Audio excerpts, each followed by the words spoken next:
Should we increase a minimum wage? That is today's topic. And this has been brought to you by the Bank of Financial Constraint, and it is sponsored by the makers of EPS, that is Empty Pocket Syndrome. My name is Skulls, and welcome to Skulls Perspective. Let's get it started. Well, let us begin with what is the minimum wage in our beautiful country of Belize.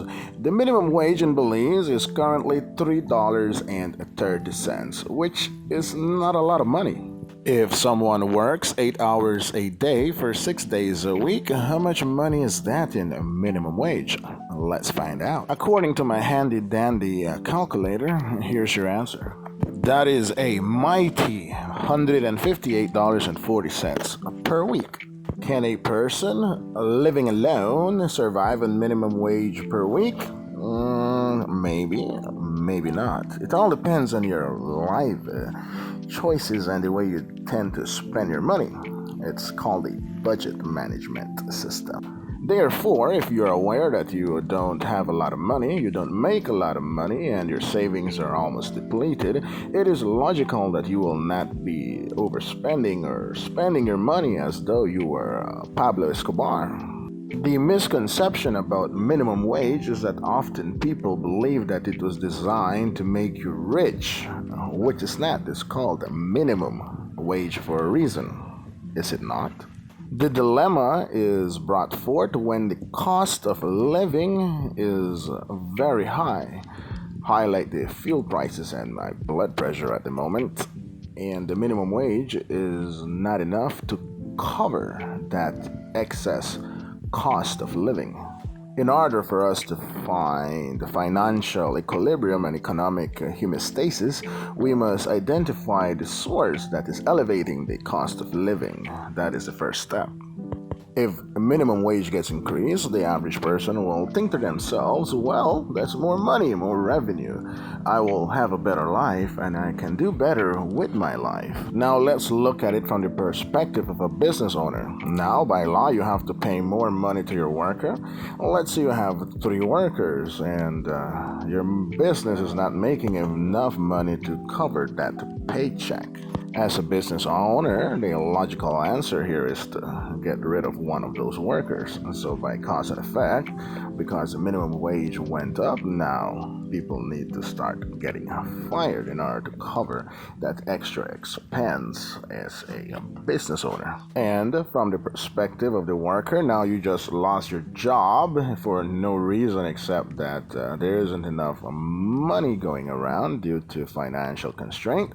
That is detrimental to the mental state of a person. It's not healthy at all. And by cause and effect, this may lead to extreme measures, maybe an increase in crime rates like robbery and theft, or even other more serious crimes. So now let us take a step back and analyze the situation. What is the source of the increase in the cost of living in Belize? It's the fuel prices that went up. You see, everything needs to be transported from point A to point B. The longer the distance, the more fuel consumption it takes, meaning the more money is spent for the transportation of goods, groceries, or any other products that need to be purchased by the consumer.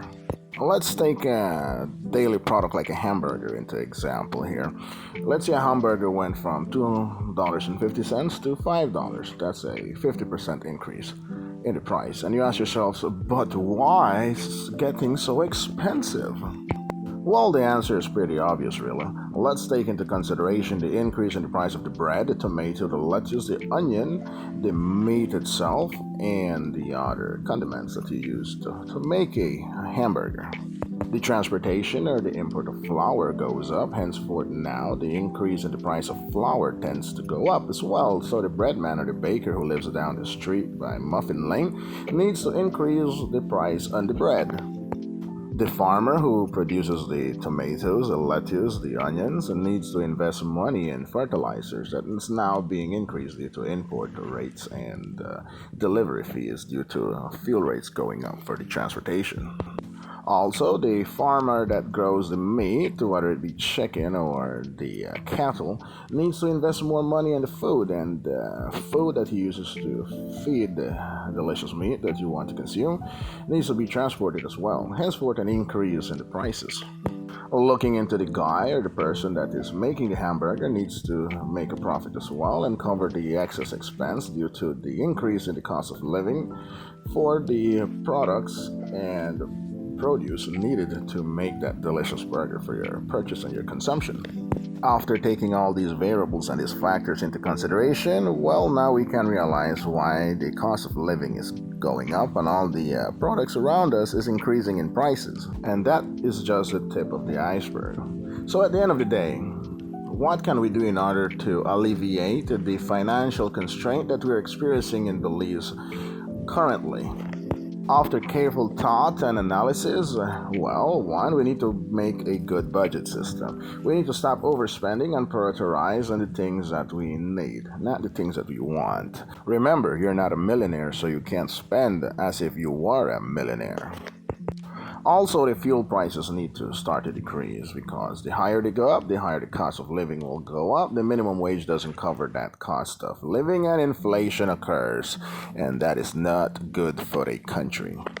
Now, should minimum wage be increased? Well, the question is by how much? By a quarter? By 2 quarters? By $1? Or by which amount? Taking into consideration the cause and effect and economical impact of the increase in the minimum wage, that is a true question.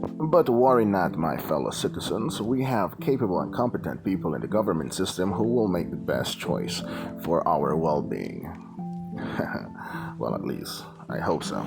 This has been a wonderful moment, and yours truly, Skulls, is going to say goodbye now. Join me again on another day where we will speak more and elaborate on this topic. Do enjoy yourself, and remember, don't overspend.